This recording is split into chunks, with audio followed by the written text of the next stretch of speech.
Bienvenidos todos y todas a este webinario. Gracias por conectarse.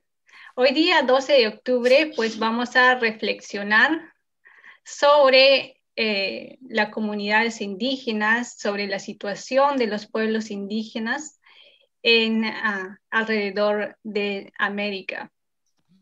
Hoy día tenemos ponentes que van a hacer sus presentaciones. Pues ellos son representantes de diferentes grupos indígenas de Perú, de Guatemala, tenemos de aquí de los Estados Unidos, sobre las comunidades indígenas.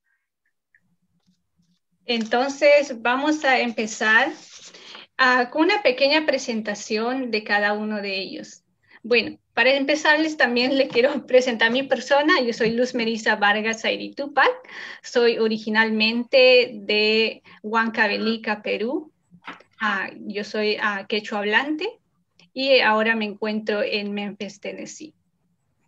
Bueno, hoy día voy a presentar a los ponentes, quien en primer lugar tenemos al doctor Goyo de la Cruz Cotimanco.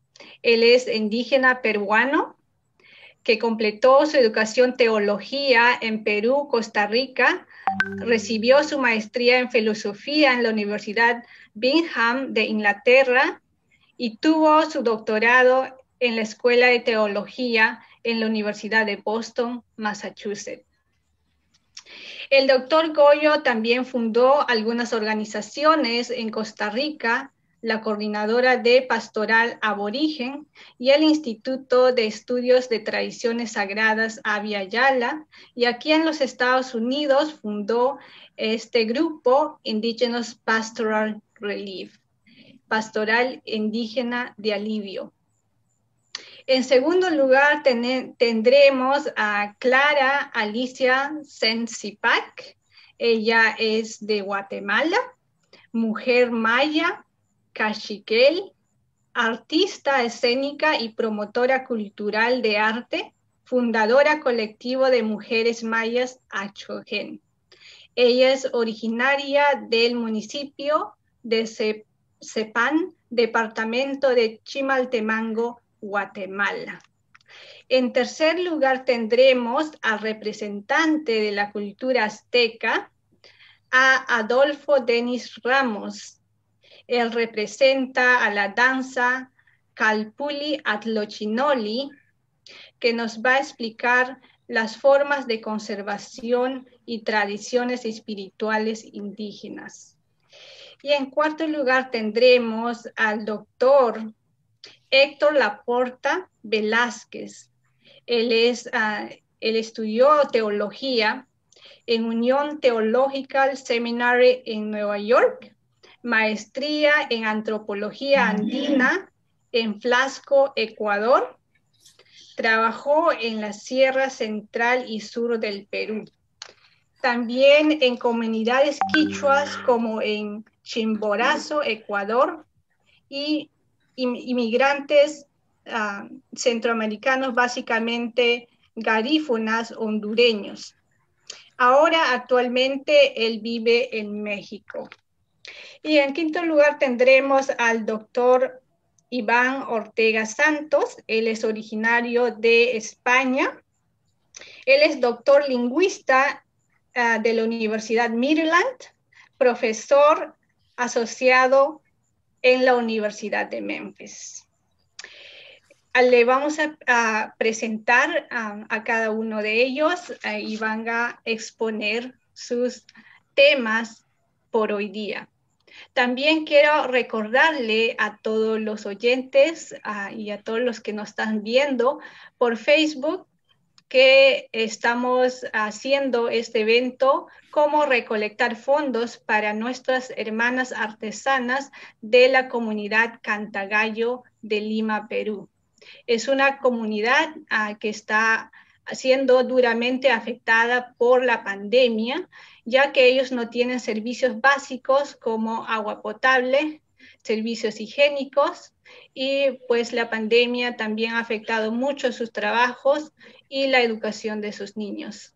En la descripción de este seminario pueden encontrar el link para hacer donaciones y sus donaciones serán muy agradecidos. Y también a nuestros públicos quiero recomendarles, si tienen algunas preguntas, por favor, dejen su comentario en el Facebook para poder responderles después de la presentación. A ver, vamos a compartir.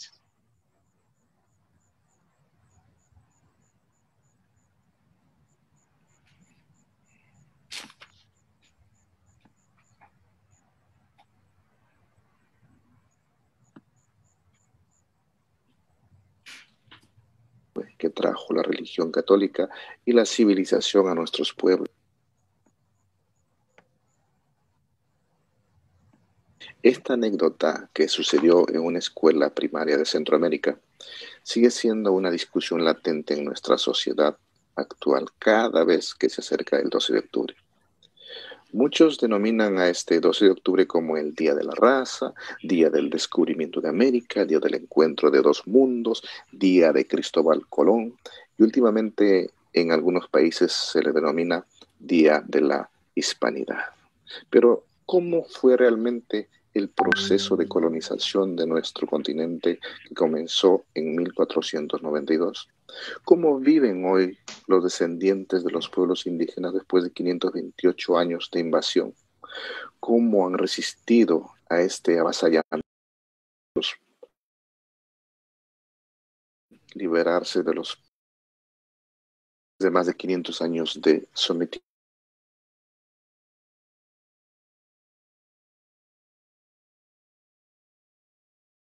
500 años más. En esta conferencia virtual de nuestros expositores de México,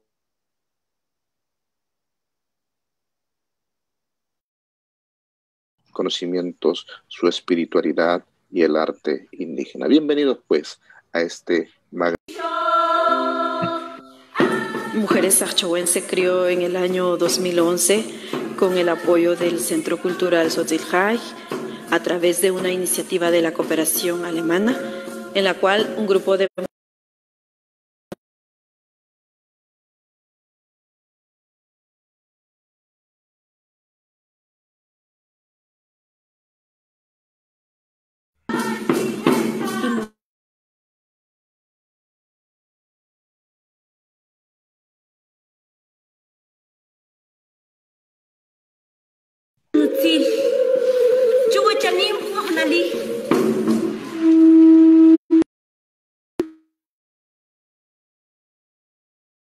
grupos de mujeres que se han atrevido a hacer arte, porque nosotras como mujeres casi no se nos ha dado todas las oportunidades, o nosotras como mujeres hemos tenido esos mismos prejuicios de que no tenemos las oportunidades, aunque se nos lo den, pero nosotros no lo queremos tomar porque creemos que no es para nosotras.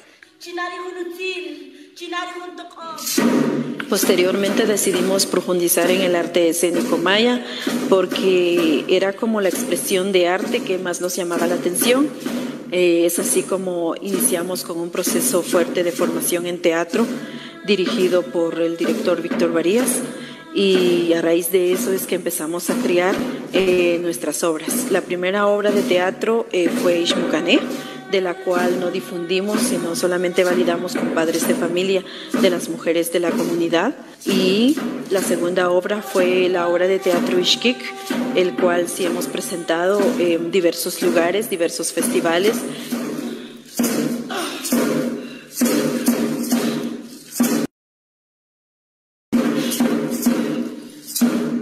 Existen muchas mujeres, existen muchas ancestras que no se han reconocido por el valor, por la lucha, por el liderazgo que han tenido, ya sea por la lucha hacia nuestros territorios, la defensa hacia la vida, ¿verdad?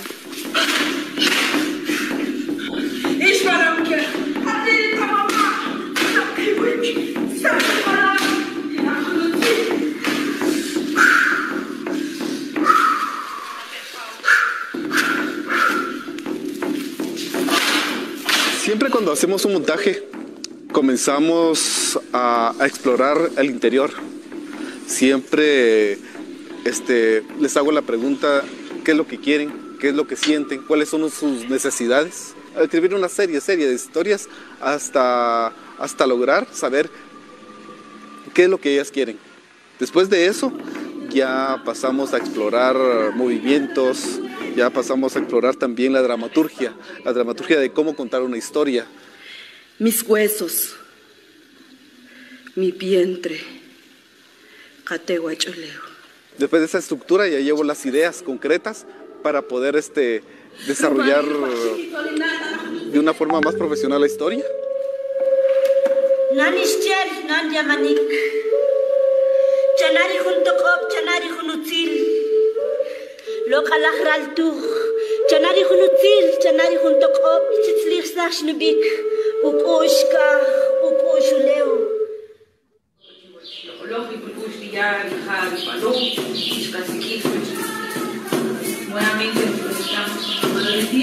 Siempre con el acompañamiento espiritual, porque en cada uno de estos procesos necesitamos pedir permiso para las energías, para tocar temas profundos, para tocar personajes también, también las esencias de las abuelas que tocamos dentro de la obra. La espiritualidad ha sido como un espacio de diálogo, ha sido un espacio sanador, un espacio donde nosotras las compañeras podemos converger y dialogar unas a otras, podemos también dialogar con nuestras ancestras a nivel espiritual.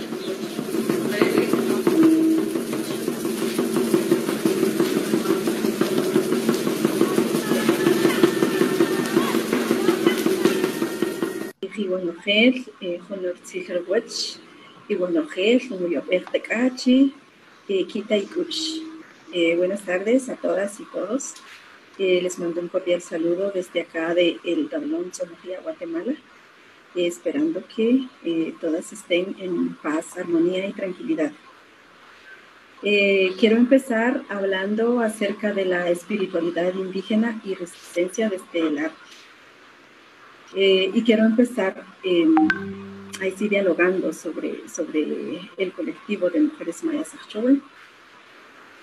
Y empezando de esta manera, pues considero yo que nosotras las mujeres cumplimos con una misión muy importante en esta existencia, y lo primero es cuidar la vida como lo más sagrado que tenemos.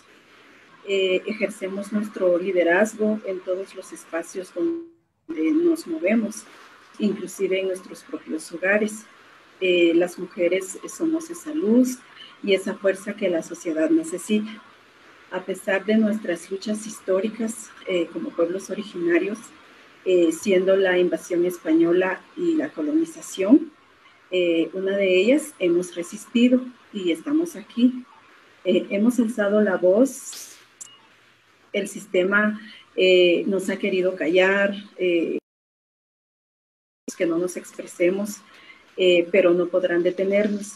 Seguimos en nuestras diferentes luchas, siendo una de ellas, o quizás las más importantes, es la defensa de nuestros derechos, tanto individuales como colectivos, la defensa de nuestras tierras, de nuestros territorios, así como también mantener y preservar nuestra cultura milenaria que se ve reflejado en nuestro diario vivir, en nuestras prácticas, desde nuestras propias comunidades, en nuestra indumentaria, nuestro idioma, nuestra forma de organizarnos, nuestro respeto que tenemos hacia el cosmos. Nosotras pertenecemos a él y no él a nosotras. Todos somos parte de y todos nos complementamos. Entonces, considero que es muy importante estas prácticas que como pueblos originarios tenemos. Como colectivo de mujeres mayas creadoras de arte, podemos decir que nuestra resistencia en estos 528 años de invasión ha sido desde nuestro shahó o desde nuestra danza y teatro, que creamos a partir de nuestras vivencias y las vivencias de nuestras ancestras y ancestros. Ellos nos han dejado un legado histórico desde la resistencia y la sabiduría. Sus funciones fueron diversas y una de ellas es el arte, reflejado claramente en escritos, en manuscritos antiguos. Por mencionar, en una de nuestras obras reivindicamos el liderazgo de Ixquic. Ella para nosotras es un referente, el importante papel político de la mujer maya en la sociedad ancestral y en la sociedad actual, como un acto político de reivindicación. Entonces, el arte toma sentido en nuestras vidas y en la vida de las personas a quienes llegamos. Para nosotras el arte es una herramienta muy potente y poderosa. El arte sana, el arte reivindica, el arte descoloniza pensamientos y también transforma realidades. Entonces consideramos que el arte sí ha sido un aspecto fundamental en nuestras vidas para seguir resistiendo. Consideramos que también para recordar este 12 de octubre es necesario ratificar nuestra identidad, nuestras formas de vida y nuestra espiritualidad.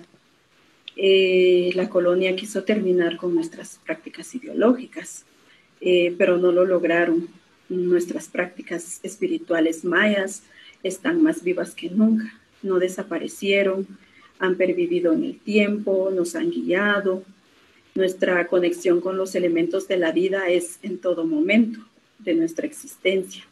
Siempre, siempre nos guiamos por un cholquij o un calendario maya. Y pues es una gran enseñanza que nos han dejado nuestros ancestros, nuestras ancestras, porque ellos conocen muy, muy bien toda esa fase del tiempo. Ellos saben en qué momento sembrar, ellos saben en qué momento cosechar, ellos saben en qué momento cortar un árbol, que creo que es algo que lo hemos ido perdiendo, pero a la vez lo hemos ido aprendiendo otra vez con las nuevas generaciones y considero que esto es muy importante. También nuestro agradecimiento es constante, ¿verdad? Siempre estamos agradecidos con la existencia, con el cosmos. Siempre estamos en Shukulem o Kotzir, como le decimos nosotros. Es como un agradecimiento a la existencia, a la vida, a todo lo que nos provee la Madre Tierra, el cosmos, el cual reúne a todo lo que existe. Ahí sí es un todo, ¿verdad? En este caso. En la cosmovisión maya, pues todo tiene un porqué, todo tiene una esencia, todo tiene un kaslemar o vida, como le decimos acá, todo tiene una energía, todo siente, todo tiene un ukush. Ukush es como el corazón o la esencia. Entonces es tan importante este aspecto en nuestro diario vivir. Entonces puedo decir que nuestra espiritualidad maya ha sido la base de resistencia para nuestros pueblos, porque es el centro, es el centro de todo, es la espiral de nuestra vida. Todo lo que hacemos y en nuestro caso, ¿verdad? En el arte principalmente, nosotras no podemos criar sin el previo permiso a las energías. No podemos iniciar un proceso sin antes abrir un camino.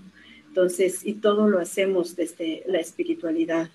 Todo lo consultamos a las sagradas energías, si es factible, si no es factible, las recomendaciones desde las lecturas que nos da el Sagrado Fuego para nosotras es muy importante y para el pueblo maya también. Entonces, considero yo que ahí sí que a pesar de todo lo que ha pasado, seguimos acá más fuertes, seguimos practicando nuestra espiritualidad, seguimos practicando nuestro arte, seguimos en resistencia constante y considero yo que ha sido una lucha muy fundamental de los pueblos originarios. Pues asimismo también insto a la juventud, ¿verdad? Y personas en general a que no olvide de dónde somos y hacia dónde vamos.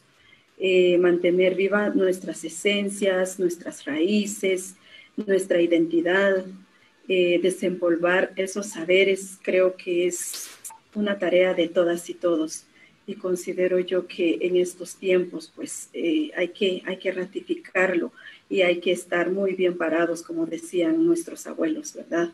Ante todas las situaciones difíciles que la vida nos da, es importante estar bien parados y es importante, ¿verdad?, mantener esa espiritualidad maya como el centro de nuestra vida. Hasta ahí.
Muchas gracias a todos, gracias por tenerme aquí. Pues sí, efectivamente vamos a hablar acerca de la espiritualidad a través de la danza, que es algo que gracias a nuestros ancestros es un legado que nos han dejado y que somos muy afortunados de aún tener después de 528 años de conquista. Somos muy afortunados como pueblo de aún de tener a los danzantes y de aún de tener las ceremonias y aún de tener rituales y temazcales y Día de los Muertos. O sea, esos son legados que tenemos aún. Y otra vez la danza,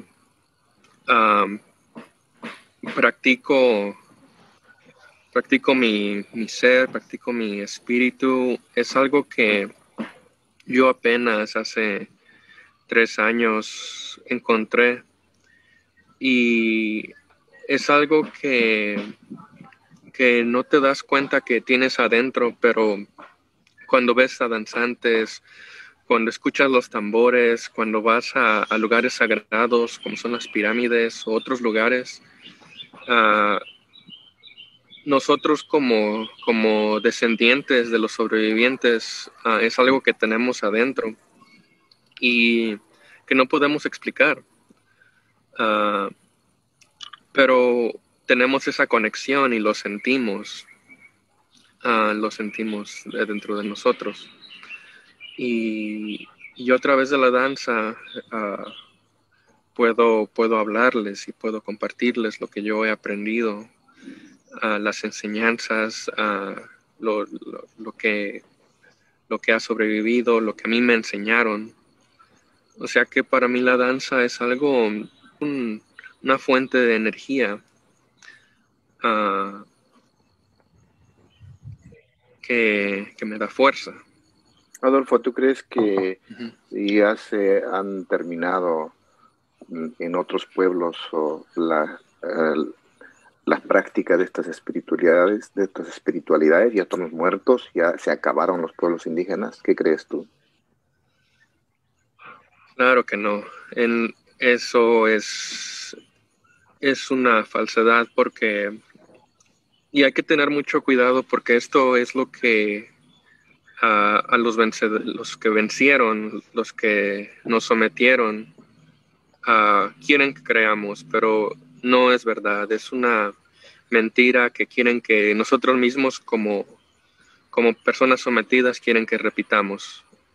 Pero la verdad es de que eso no es cierto. Nuestra cultura sigue aquí, sigue viva, nunca se fue.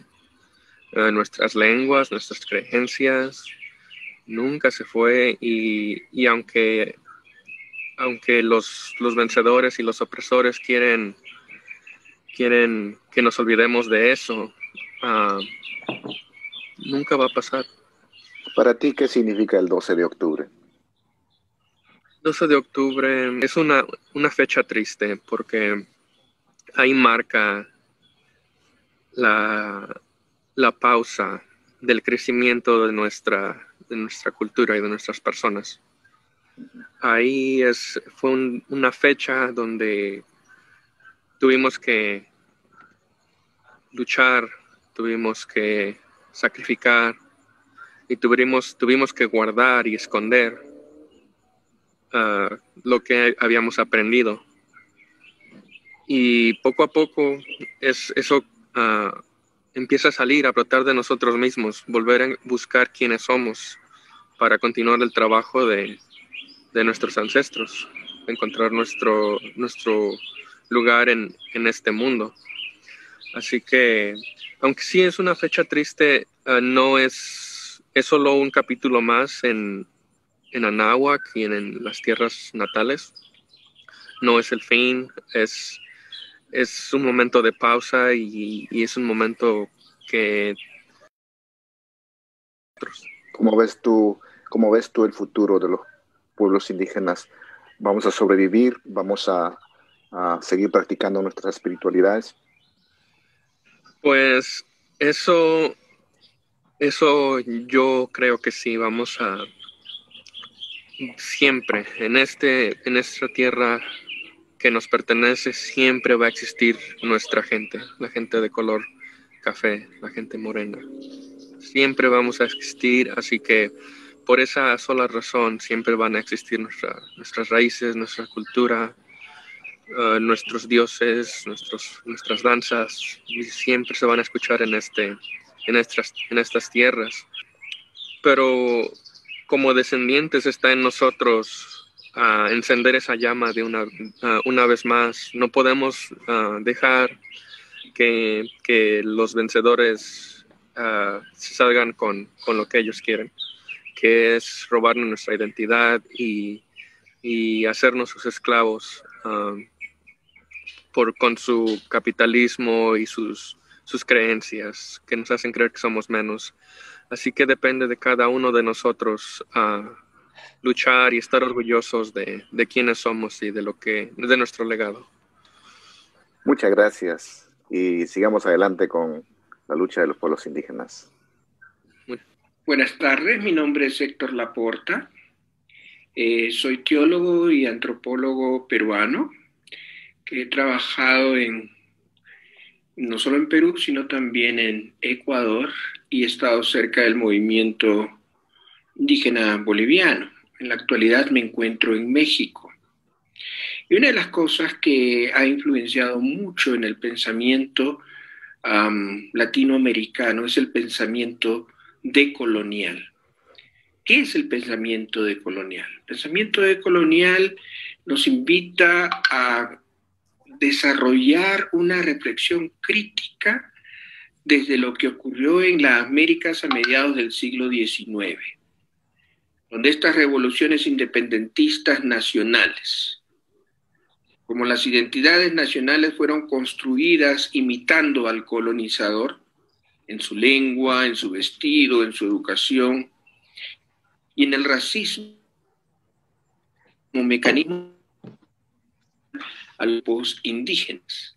Hay pensadores como Enrique Dussel, como Aníbal Quijano, que han invitado a ver que la colonización no finalizó, sino que hay un colonizador criollo, donde las condiciones de estos estados modernos no modificaron la situación del indígena. Y en este tiempo de COVID se evidencia con más fuerza todos estos cambios. De acuerdo a la encuesta intercensual de 2015, la población indígena en México asciende a 12.025.947, es decir, un 10% de la población total. Históricamente, esta población ha vivido en condiciones de carencias sociales y económicas. Se estima que el 69.5% de esta población, es decir, 8.4 millones de personas, viven en situación de pobreza y un 28% en pobreza extrema. Entonces vemos que según lo indicado por el Consejo Nacional de Evaluación de la Política de Desarrollo Social, fuentes oficiales, se confirma este desprecio y este maltrato a las comunidades indígenas.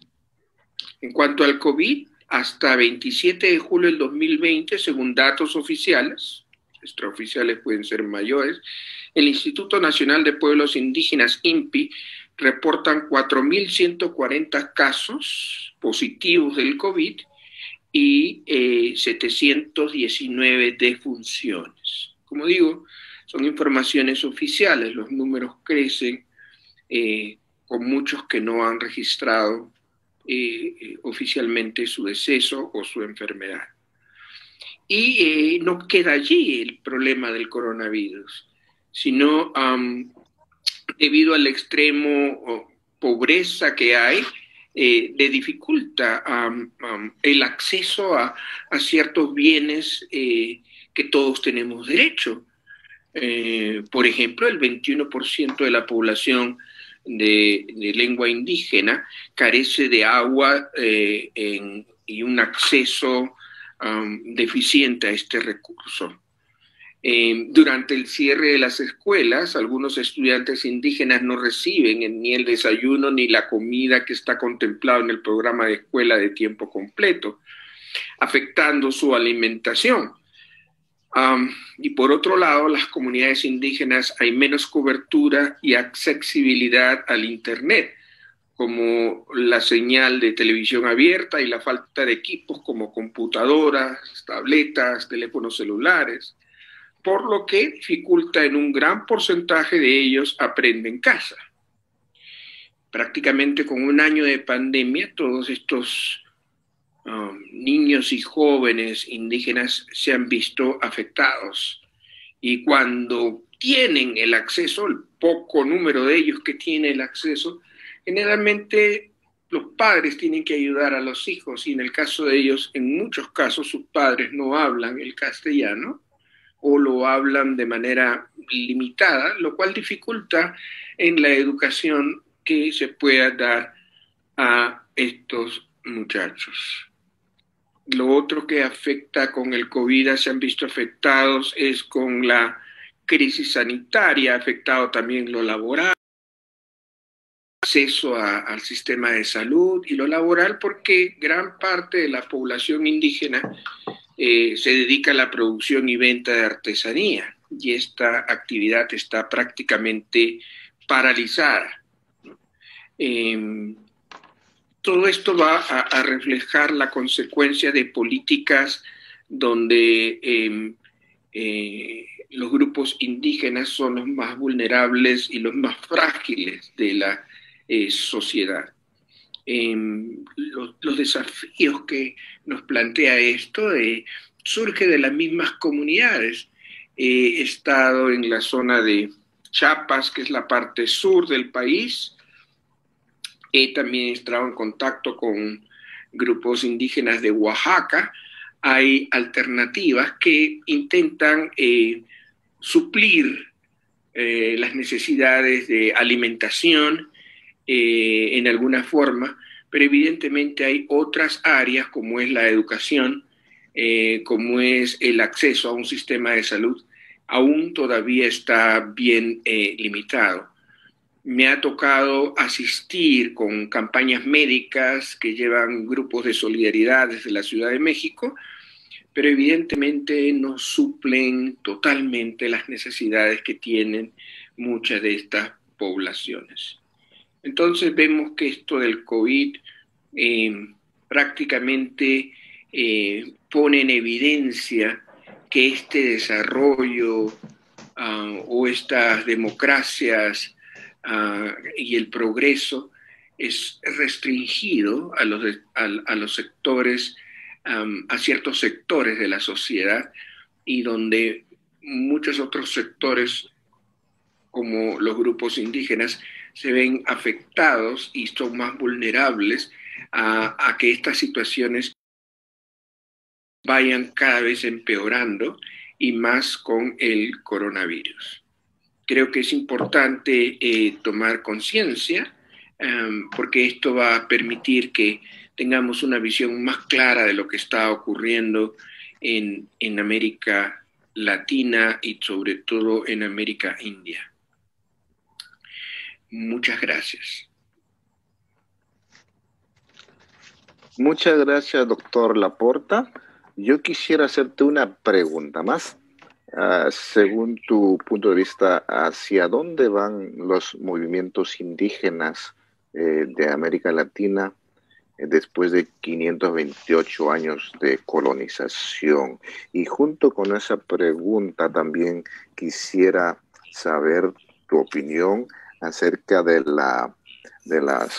los autoexilios, las migraciones forzadas de los pueblos indígenas, como pasó en Perú con pandemia, cuando fueron expulsados de Lima, de la capital, o de los indígenas que vienen hacia Estados Unidos escapando del hambre y de la destrucción de su hábitat.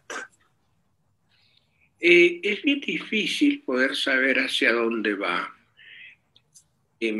Mencionaba que estuve en diciembre del año pasado en un evento en Chiapas de juventudes indígenas y veía con mucha esperanza a estos jóvenes expresando a través del arte una manera distinta de ver la sociedad. Pero yo siento que son todavía movimientos embrionarios. En toda América Latina hay un duro castigo a las comunidades y a las etnias indígenas.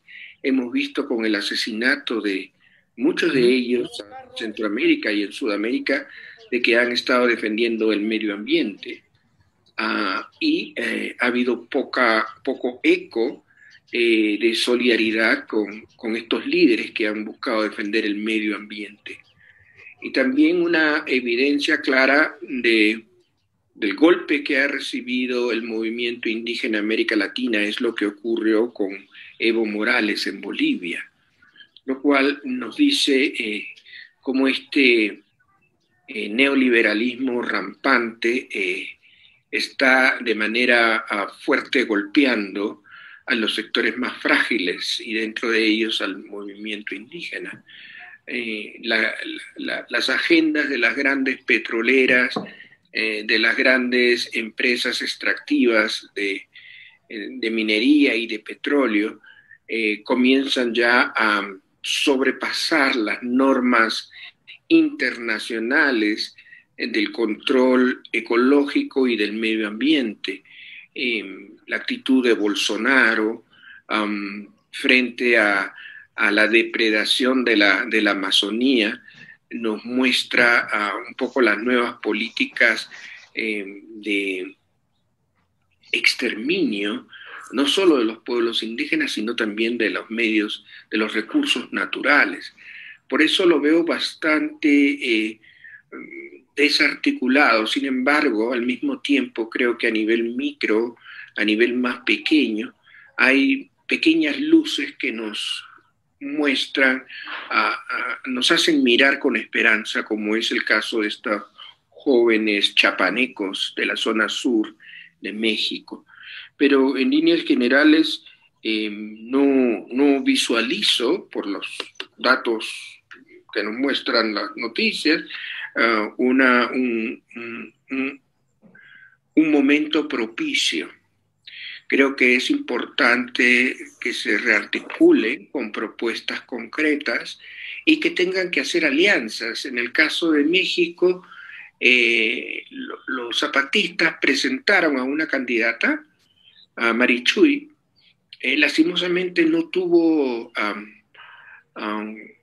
diálogos o acuerdos con sectores que estén en las mismas luchas, y un poco fue aislada, y esto creo que tiene que hacer el movimiento indígena, hacer acuerdos, alianzas, porque solos no van a poder bregar con esta maquinaria del neoliberalismo que está golpeando no solo a los indígenas, creo que a las mujeres también está golpeando de manera muy fuerte. Pero veo que en el caso de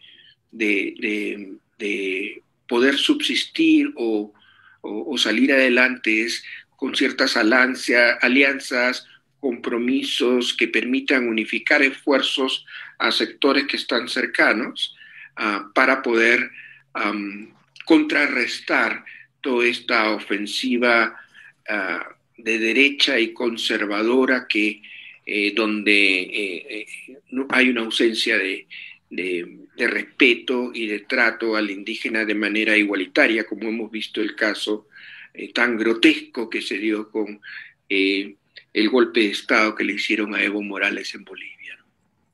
Muchas gracias, doctor Héctor Laporta. Y vamos a escuchar ahora las preguntas que el público puede hacer por Facebook o por Zoom. Y estaremos a la orden para responderles y las preguntas que personalmente les hagan también al doctor Laporta. Muchas gracias. Bueno, muchas gracias. Esa fue la intervención de los participantes, y también tenemos a la participación del doctor Iván Ortega Santos, que nos va a dar su punto de vista. Adelante, doctor Iván Ortega Santos. Muchas gracias. Ahí vamos.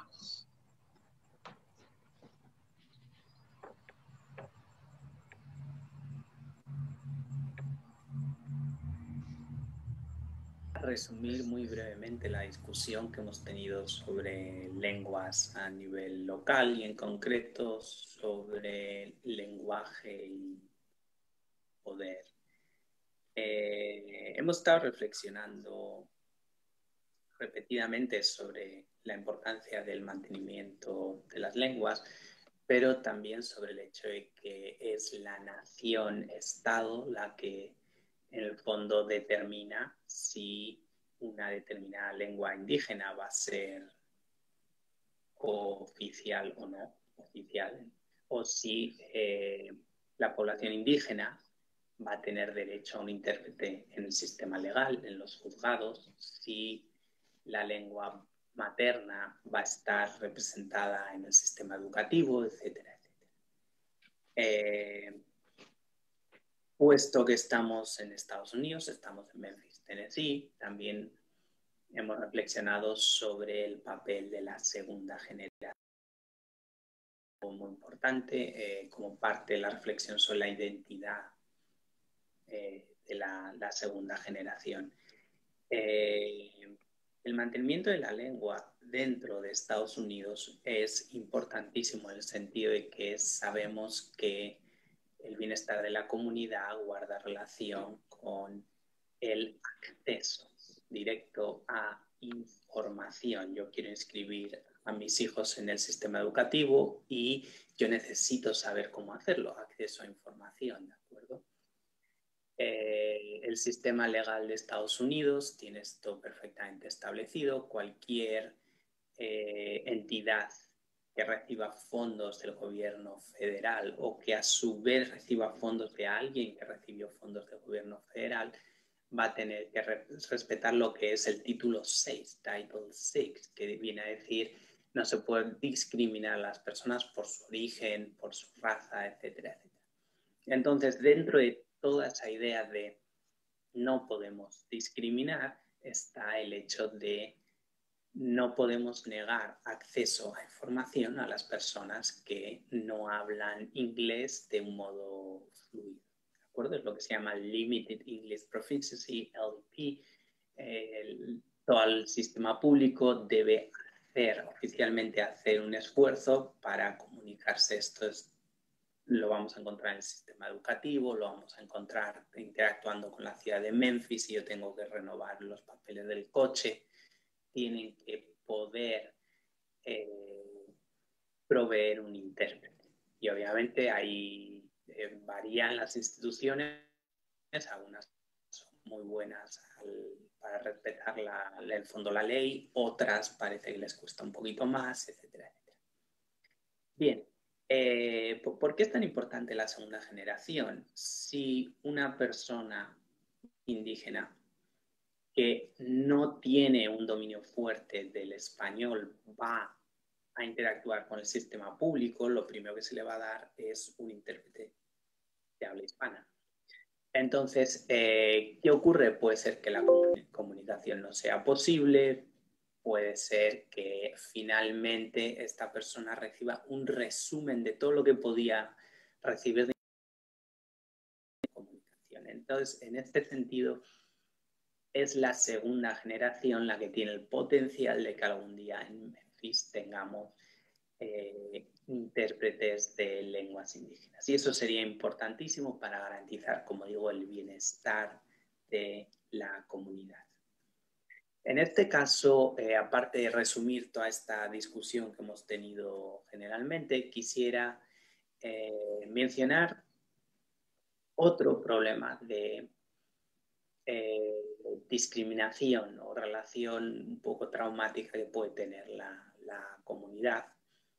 Me centro un poco en Memphis, pero se puede dar exactamente lo mismo en Latinoamérica, y es el hecho que dentro de lo que hablamos, nos referimos como español, hay mucha diversidad. Hay que pensar que históricamente, cuando la comunidad indígena empezó a aprender español, no es que fueran a un sistema educativo donde se les tratara bien, ¿no? Si es que hubo un sistema educativo que les enseñó español, muchas veces fue represivo, ¿ok? Históricamente, incluso no tan lejano, todavía era represivo, también con el español de Estados Unidos, la relación entre el español y el inglés. Entonces, debido a esas condiciones, lo que ocurre es que en algún momento la población indígena puede hablar el español como lengua familiar, en el fondo como lengua materna.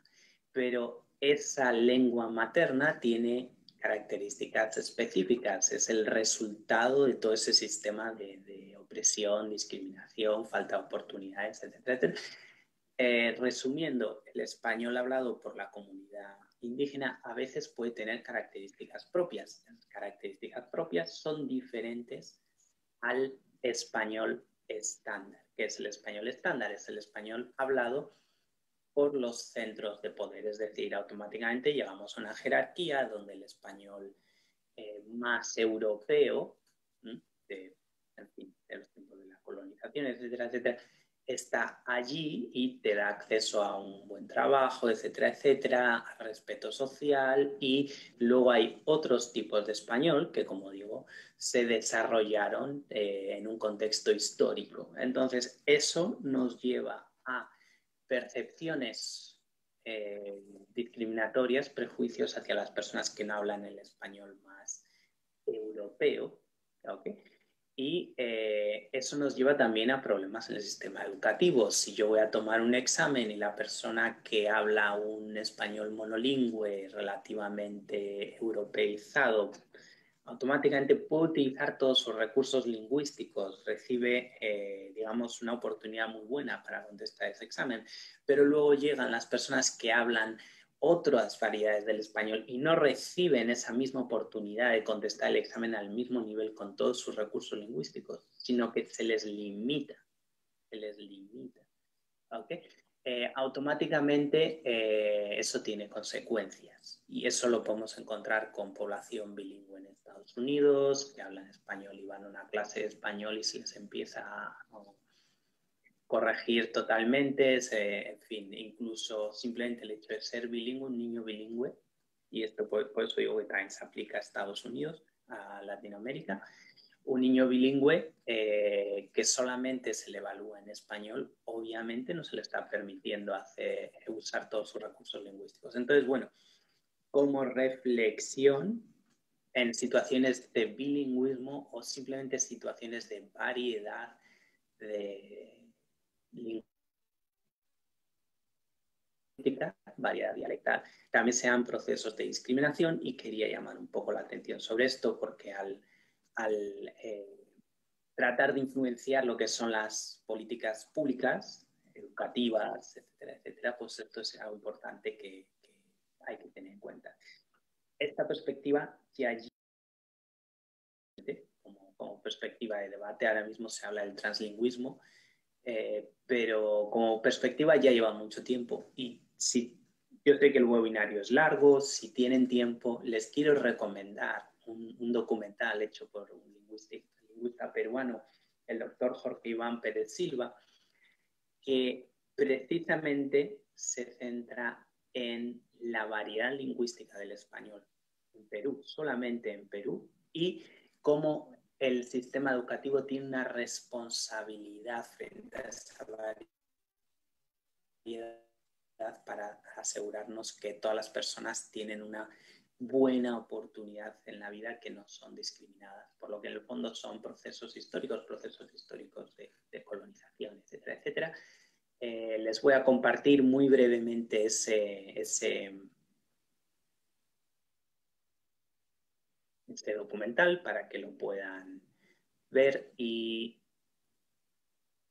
se llama Los Castellanos del Perú, está en YouTube, yo se lo recomiendo que lo vean porque realmente explica el tema de un modo muy claro y si uno no está expuesto a esta variedad lingüística a veces no se da cuenta, obviamente las personas que toman decisiones muchas veces no tienen esa exposición, entonces es importante desde ese punto.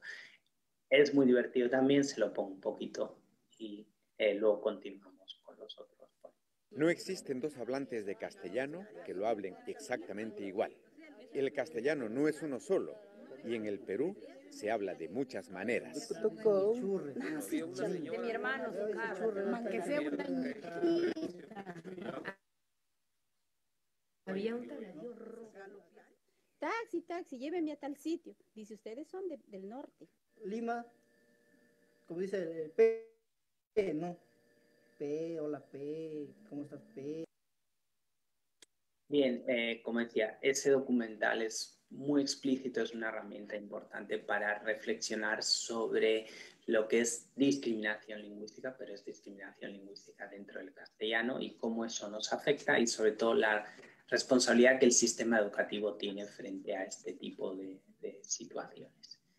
Muchas gracias y les espero en la sesión de preguntas.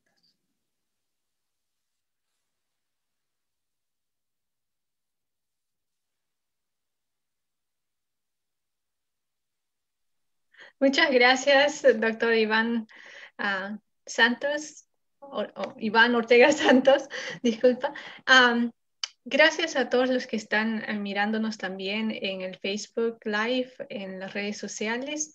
Y bueno, vamos a pasar un momento donde, pues si tienen algunas preguntas que hacer, la pueden hacer por el Facebook Live o también aquí en el Zoom. Les quiero hacer recordar que también este evento es parte de recaudación de fondos de nuestras para ayudar a nuestras hermanas artesanas que están en Lima. Ellos son parte de la comunidad de Shipibo, de la comunidad Cantagallo en Lima. Ellos están siendo un poco, afectados por la pandemia y necesitan ayuda para comprar materiales, para seguir trabajando con sus artesanías.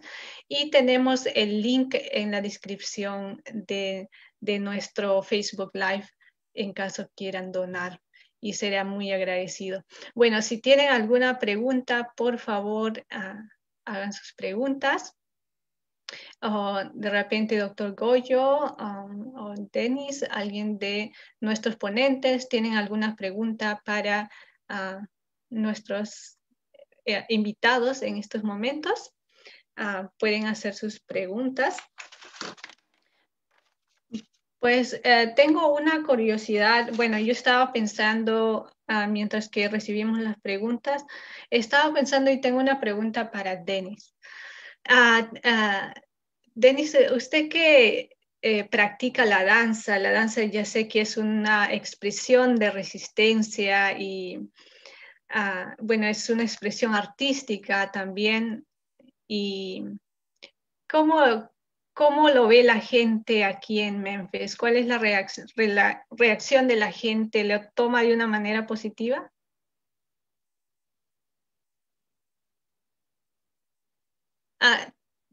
¿Tiene el micrófono? Ok. ¿Me escucha? Sí. Ok. Pues es algo, de hecho es algo que cuando danzamos, y puede ser una danza que sea en un evento privado, o puede ser una danza que nada más empezamos a practicar en el parque local donde practicamos. Es algo que la gente les llama la atención y de todas las etnias, son blancos, son negros, son latinos, bueno, son de gente de descendencia indígena y todos tienen curiosidad pero sí se ve que en nuestra gente, en los descendientes, sean nativos de aquí o de México o de Centroamérica o Sudamérica, ellos tienen una curiosidad más grande que no pueden explicar y es lo que les llama la atención, nos hacen preguntas, nos piden más información y así es como últimamente más miembros a nuestra danza. O sea que es muy bien recibida por todos. Qué bien, sí, he tenido la oportunidad de estar en alguna de las danzas y ver pues lo que ustedes practican. A veces creo que practican los fines de semana y he visto pues niños también empezando a danzar, ¿no? Eso me alegró muchísimo. Gracias, Denis. Gracias. Si alguien tiene alguna pregunta. El doctor Goyo dice, usted... dice, para el doctor Iván, dice, doctor Iván, ¿usted cree que el sistema educativo de Memphis pueda ayudar de alguna manera a respetar el idioma indígena de los estudiantes? Bueno, yo creo que el sistema educativo de Memphis puede tratar de localizar, digamos, contactar a las familias que tienen este problema de no hablar suficiente, no ya inglés, sino suficiente español y tratar de localizarle intérpretes. Eso sería ya mucho. En términos de que el sistema educativo de Memphis incorpore idiomas indígenas, obviamente puede incorporar el apreciar la diversidad, etcétera, etcétera, pero específicamente idiomas indígenas sería que algún día los estudiantes se unan y presenten una petición. Si llegan 10, 15 estudiantes que solicitan un idioma, se podría considerar añadirlo, pero también es una cuestión de que los estudiantes den ese paso, si no es muy difícil. Siempre está el problema de cómo vamos a encontrar el profesor o la profesora, pero se puede llegar. Simplemente se necesita ese paso por parte de los estudiantes. Sí, gracias, doctor Iván Ortega. Bueno, el doctor Héctor de la Porta dice, bueno, el problema es no respetan el español, menos harán las lenguas indígenas. Y es verdad, es verdad. Bueno, yo creo que así como el doctor Ortega dijo, hay una diversidad también de español solamente en un país que es Perú. Entonces, también, pues, si un migrante llega a los Estados Unidos, el español es completamente diferente. Y entonces tratamos de adaptarnos con nuestro español. Y entonces tratamos de entendernos también, porque vemos mucha gente de diferentes países y pues nuestras expresiones son únicas, ¿verdad? Si alguien más tiene alguna otra pregunta. Yo creo que para la doctora o para la hermana Alicia Sen, me gustaría cómo va el arte estos días, cómo están practicando el arte allá en Guatemala en estos días de COVID.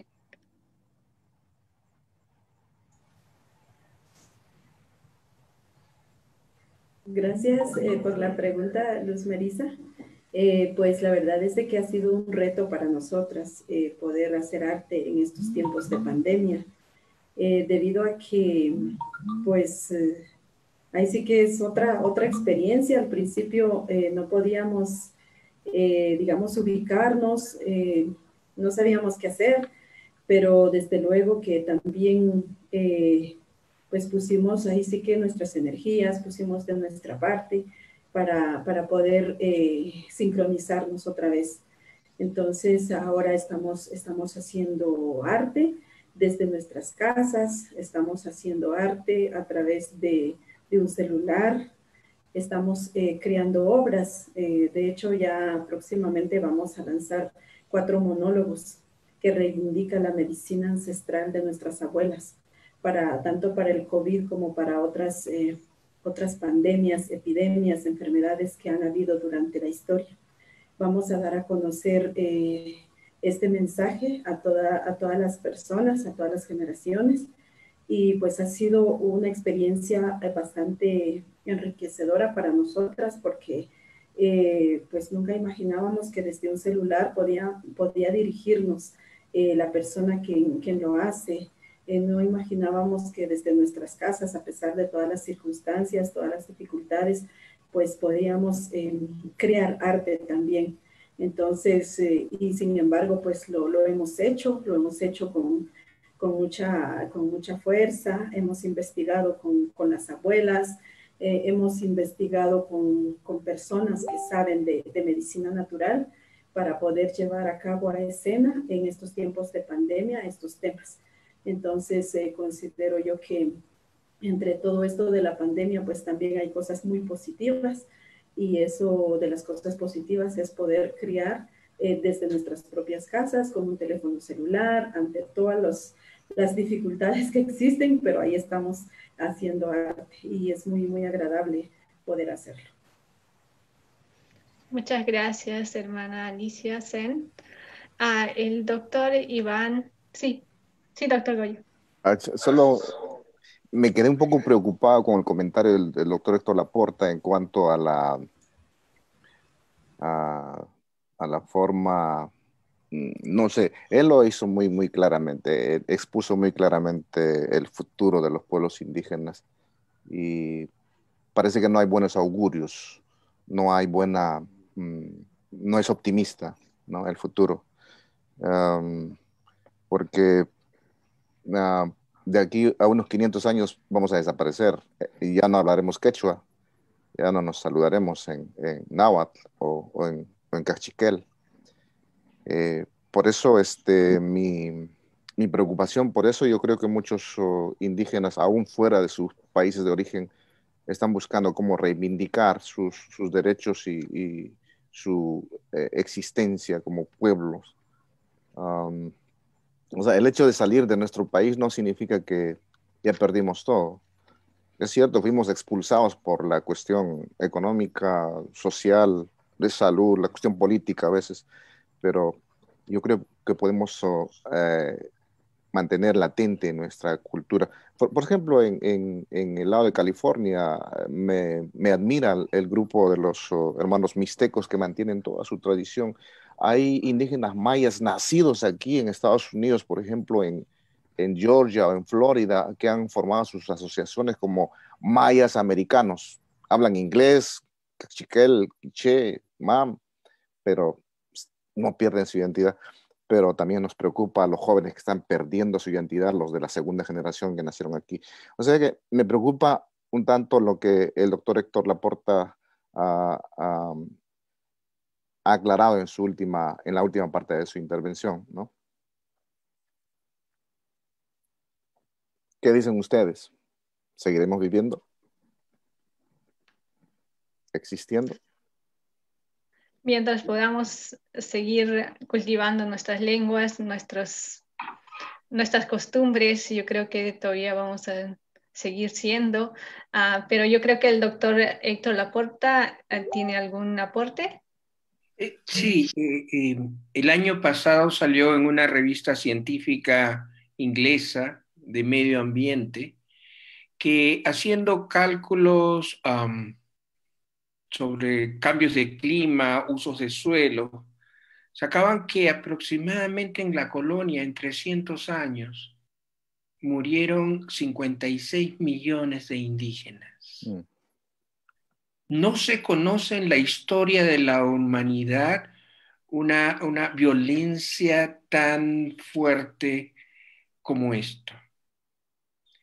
Sin embargo, vemos cómo se enfatiza lo del nazismo, que no llega a esa cantidad, o se enfatizan a veces la muerte de un afroamericano por un policía que también es condenable. Pero como decía en mi presentación, han muerto por lo menos 10 o 15 dirigentes indígenas defendiendo la ecología y no ha habido mayor eco de esto. Y eso es lo que me preocupa. Creo que es importante hacer alianzas con grupos que tengan un mismo sentido, por ejemplo, con los ecologistas o con otros grupos, porque esto no va, ¿no? Hablaba con ecologistas y dicen que el deterioro de los suelos es irreversible. Calculaban unos 50 años más para poder sobrevivir. Todo esto del COVID pone en evidencia esa catástrofe ecológica. Y tenemos presidentes todavía que se llenan la boca de decir de que, bueno, eso es secundario. Entonces eso es mi pesimismo. Pero como decía, también al mismo tiempo veo pequeños grupos y es importante, como decía el doctor de la Cruz, cultivar en pequeños espacios, ser focos de resistencia desde nuestros propios valores, desde nuestras propias prácticas cotidianas, de transmitir a nuestros hijos los idiomas. Yo he estudiado quechua y algo y náhuatl, y son idiomas tan hermosos y tan ricos que se van perdiendo, que lastimosamente, ¿no? En el quechua, por ejemplo, ya se van castellanizando algunas palabras. Entonces eso es mi preocupación, no es mi deseo. Mi esperanza es, curiosamente, la última vez que estuve en Cusco, hay muchos jóvenes europeos que se van a vivir a las comunidades, huyendo de las grandes ciudades y viviendo en comunidades, cultivando la tierra y eso. Creo que hay que dar pasos en ese sentido, ¿no? Disculpen, pero me indigna. En estos días quitaron de la Ciudad de México la estatua de Colón para arreglarla, pero creo que tenían miedo que la vayan a destruir. Exactamente, tenían miedo que la tiren. Pero que es indignante, 56 millones de personas masacraron. Y todavía le hacen una estatua. O sea, no lo entiendo, no lo entiendo. Y es bien difícil porque nuestras sociedades fueron plantadas por los amigos de estos, ¿no? En Perú teníamos hasta hace poco, la estatua de Francisco Pizarro en la misma Plaza de Armas. El único Mango Cápac que no fue una iniciativa, fue una iniciativa de la comunidad japonesa. Entonces, mi escepticismo no parte de mis convicciones, sino de mi medir la realidad. Y creo que hay que ser más enfáticos y más agresivos en nuestra búsqueda de de reivindicar los derechos, ¿no? Disculpen. Gracias, doctor. Muchas gracias, doctor Laporta. Bueno, es un gran aporte y es muy, muy bueno saber todo lo que ha pasado y está pasando también. ¿Alguien más tiene algún otro aporte o alguna pregunta? Yo no sé si se han preguntado por qué se dio tanta importancia al arte en este 12 de octubre, en una conferencia como esta. Para mí fue como una bendición encontrar a estos dos grupos que estaban decididos a participar, el grupo de mujeres Achuen y nuestros hermanos de Calpulli. Pero yo creo que eso no solamente es decorativo, porque lo toman como una decoración en muchos círculos, ¿no? Ay, si vamos a tener un evento, oh, que venga el grupo de danza, o que haga su ceremonia tal sacerdote. Pero yo creo que poco a poco nuestra gente se va a ir dando cuenta de que esto no es un adorno, no es una decoración, es parte de nuestra vivencia. Si no seguimos cultivando nuestra arte, si no le damos el lugar que se merecen las mujeres indígenas, que en este caso son las que más reproducen y guardan nuestras tradiciones, estamos perdidos. Yo creo que vamos a tener que agarrarnos de nuestras raíces, de nuestras costumbres y de los recursos que tenemos para seguir manteniendo nuestra cultura. Gracias. Sí, doctor Goyo de la Cruz, también yo creo que sería bueno que comparta su anécdota. Me parece que en la presentación no se oyó muy bien la anécdota de la escuela primaria y Cristóbal Colón. En breve, fue una niña que sus padres le enseñaron la verdad de Cristóbal Colón y los que llegaron en las tres carabelas. La niña quedó impactada con la enseñanza y pues en la escuela, justamente en la época del 12 de octubre, la profesora les dio la tarea de exponer, a ver qué significa para ellos Cristóbal Colón. Digan algo sobre el gran almirante descubridor de América. Todos los niños escribieron sus ponencias y dijeron maravillas de Cristóbal Colón, que nos trajo el Evangelio, que trajo a Dios, que trajo la civilización, etc. Pero esta niña puso en su ponencia, en sus garabatos, de que no, pues él era un delincuente que vino con otros ladrones y se robaron todo lo que nosotros teníamos y mataron a nuestros abuelos. Curiosamente, la maestra le puso una mala calificación a la niña. La niña salió llorando de esa clase. Entonces, esa era la ilustración que quería darles, porque la misma historia se repite ahora. Para muchos, pues es bonito celebrar el 12 de octubre, le llaman el Día de las Culturas. En Costa Rica cambiaron, ya no se llama el Día de las Culturas, simplemente la borraron. Entonces, esa era la ilustración que yo les quería hacer, por eso me inspiró también para que podamos hacer este evento, el webinar, en esta ocasión. Gracias, Melissa. Gracias, doctor de la Cruz. Muchísimas gracias. No sé si tenemos alguna otra pregunta. Si no, terminamos con este hermoso webinar. Pregunta de alguien. No sé si alguien ve el conversatorio en Facebook. Yo estoy viendo, pero no puedo mirar ninguna pregunta. Bueno, muchísimas gracias a todos. Yo creo que ya terminamos con este webinar. Muchísimas gracias a todos nuestros ponentes, al doctor Goyo de la Cruz Cotimanco y a Adolfo Denis Ramos, a nuestra hermana Clara Alicia Sensipac y al doctor Héctor de la Porta y a Iván Ortega Santos. Y también, a Jesús Flores, que nos está ayudando para en Facebook Live. Y a todos. Gracias, Seri Tupac, por habernos guiado tan magníficamente en esta sesión. Y a todos Gracias. Sí, muchísimas gracias a todos nuestros oyentes en nuestros Facebook Live, lo que nos están viendo, por estar atento de este conversatorio. Pues les agradezco muchísimo y bueno, nos estaremos encontrando en otro conversatorio. Gracias a todos. Gracias. Gracias también. Gracias. Adiós. Adiós, Gracias. hasta pronto. Adiós.